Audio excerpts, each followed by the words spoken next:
Assalamualaikum warahmatullahi wabarakatuh. Apa kabar sobat sekalian? Semoga baik-baik saja. Jumpa lagi di channel Rahmat Romnuni. Kali ini kita akan membahas berita hangat dan masih hangat diperbincangkan, yaitu tentang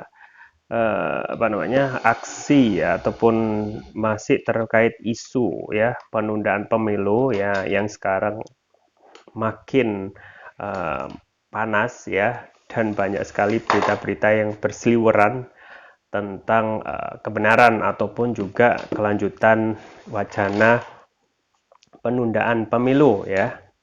Dan ini juga terkait wacana pemilu yang disampaikan ya. Yang paling menarik ini yang bukan disampaikan oleh buzzer yang kita ketahui sering ya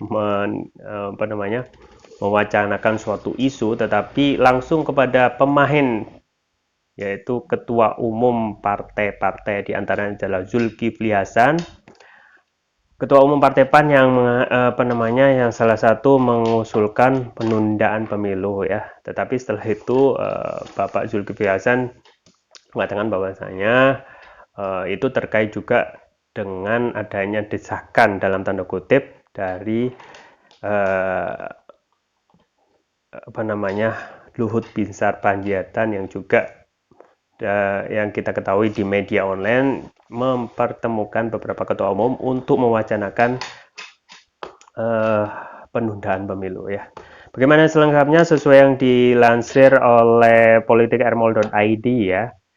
Langsung saja kita bacakan dan kita ulas. Dibantah lagi, Luhut cuma silaturahmi bukan kumpulkan ketua umum partai, ketum parpol. Aktor intelektual di balik wacana penundaan pemilu 2024 terus mengemuka usai ketua umum ketum DPP PAN Zulkifli Hasan mengungkap dirinya kerap bertemu dengan Luhut Binsar Panjaitan bersama dengan ketum parpol lain. Juru bicara Menteri Koordinator Bidang Kemaritiman dan Investasi Menko Marves, Jody Mahardi, kembali membantah tudingan bahwa bosnya itu mengumpulkan para ketum parpol untuk membahas penundaan pemilu. Nggak kumpulkan, tegas Jody saat ditegaskan kembali kantor berita politik Ermol.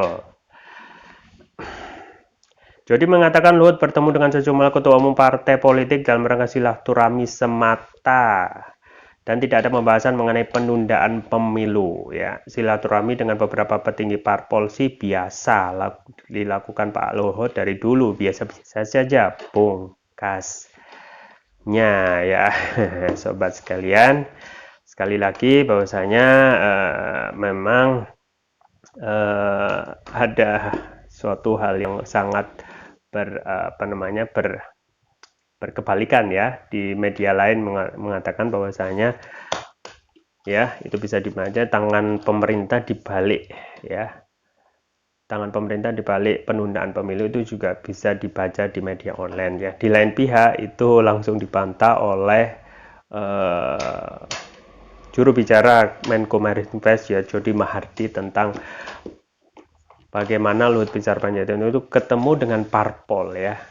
Itu hanya untuk silaturahmi, tidak ada omongan yang lain-lain ya. Nah, pada keterangan di media yang lain juga mengatakan bahwasanya tidak ada pertemuan gitu ya.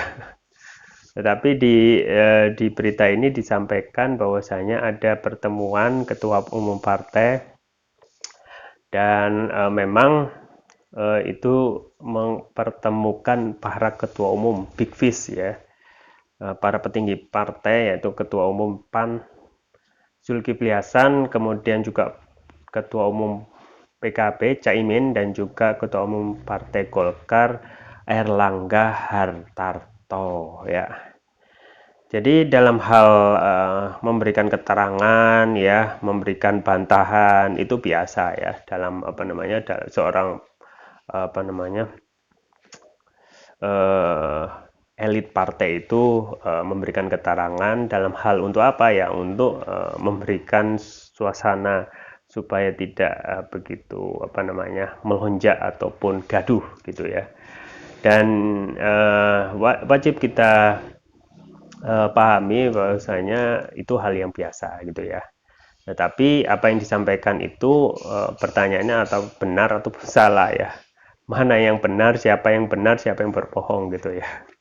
Nah, kalau kita melihat track record dari Bapak Luhut Binsar Panjaitan, ya kita ketahui sendiri ya, sejak beliau masuk dalam kabinet Bapak Jokowi, Luhut Binsar Panjaitan atau LBP itu sering ya diamanai untuk berbagai macam urusan gitu ya. Tidak hanya urusan terkait dengan maritim dan investasi, tetapi untuk masalah COVID, untuk masalah penanggulangan COVID itu juga ditugasi gitu ya. Kemudian untuk hal-hal yang lain ya, makanya banyak juga yang menjuluki sebagai menteri yang mengatasi urusi segala atasi segala urusan gitu ya. Dan kalau kita melihat apa yang sekarang berkembang tentang penundaan pemilu itu tidak bisa dinafikan ya sobat sekalian, dan itu sudah berkembang dan tidak akan menjadi bola liar ya kalau opini ini tidak segera diberikan secercah ya secercah informasi dari yang meniupkan ataupun yang mengamankan wacana ini, mengatakan harus benar-benar dihentikan ya. Kalau tidak ya, ataupun tidak berikan kejelasan secara real ataupun jelas, ini akan bergulir terus ya hingga 2024 ya. Kita ketahui bahwasanya tidak ada asap kalau tidak ada api gitu ya. Munculnya wacana penundaan pemilu itu tidak bukan tentu saja kita lihat motif yang menyelimuti ataupun menjadi dasar yang disampaikan oleh ketua parpol atau yang mewacanakan penundaan pemilu ya.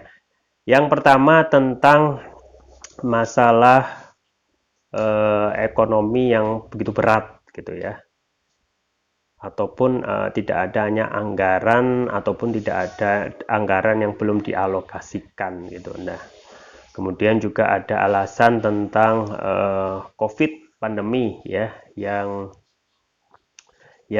terus-menerus pada saat COVID ini terus-menerus menjadikan alasan tidak hanya untuk penundaan ataupun penundaan pemilu ya, tetapi untuk hal-hal yang lain, misalnya untuk alasan bolehnya pada saat defisit anggaran menaikkan utang ataupun menaikkan utang lebih dari 3% ya, sesuai pasal 2 pasal 3 tahun 2017 ya.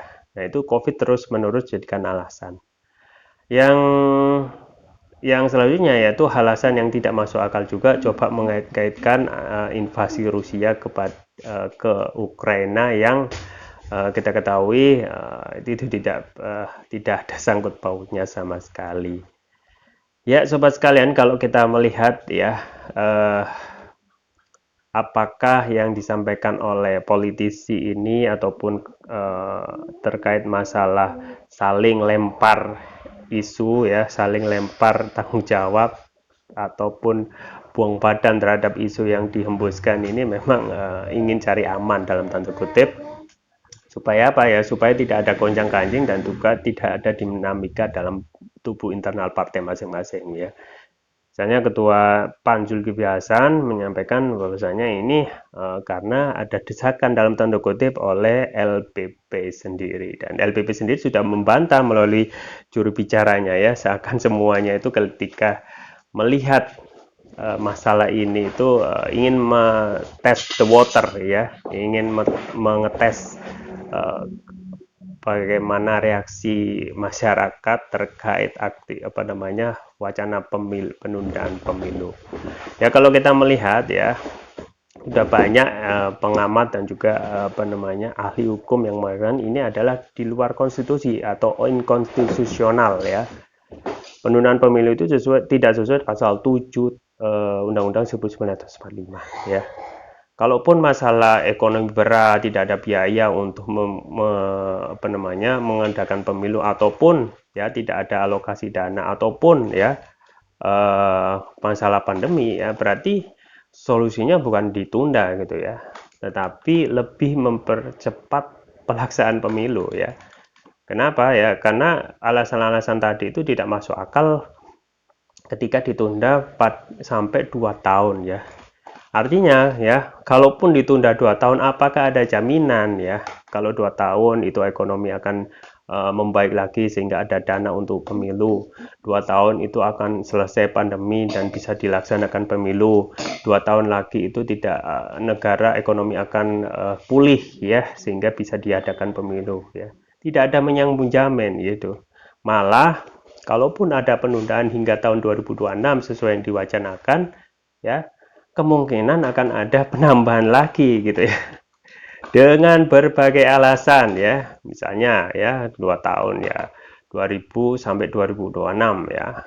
Nah, setelah 2026 akhirnya dengan melihat banyak kondisi ada juga ditiupkan lagi wacana perpanjangan ya karena ini tanggung ya, karena ini pemilu itu 5 tahun dan kalaupun sampai 2 tahun saja itu akan merusak siklus pemilu yang 5 tahun, maka diperpanjang saja 3 tahun. Jadi akan ada banyak alasan dan alasan itu ya sobat sekalian itu bisa sangat mudah sekali untuk dibuat-buat ya. Banyak sekali ketika penguasa saat ini itu ingin menggolkan suatu keinginan, alasan hukum pun semuanya mereka tabrak ya.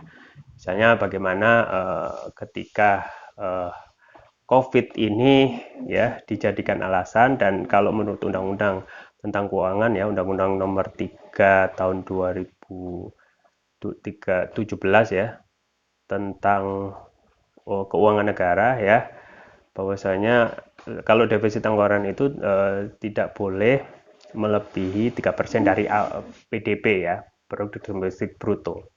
Tetapi dikarenakan keinginan penguasa ya, itu dirubah, direvisi, boleh defisit anggaran itu lebih dari 3% dari PDB ya, dan itu berlaku pada sampai waktu yang tidak ditentukan ya. Misalnya tentang undang-undang Cipta Karya ya, itu sudah banyak sekali ditentang oleh para buruh ya, tetapi apa yang terjadi itu semuanya diabaikan ya, demo para buruh diabaikan, akhirnya diketok juga undang-undang Cipta Karya atau undang-undang Omnibus Law.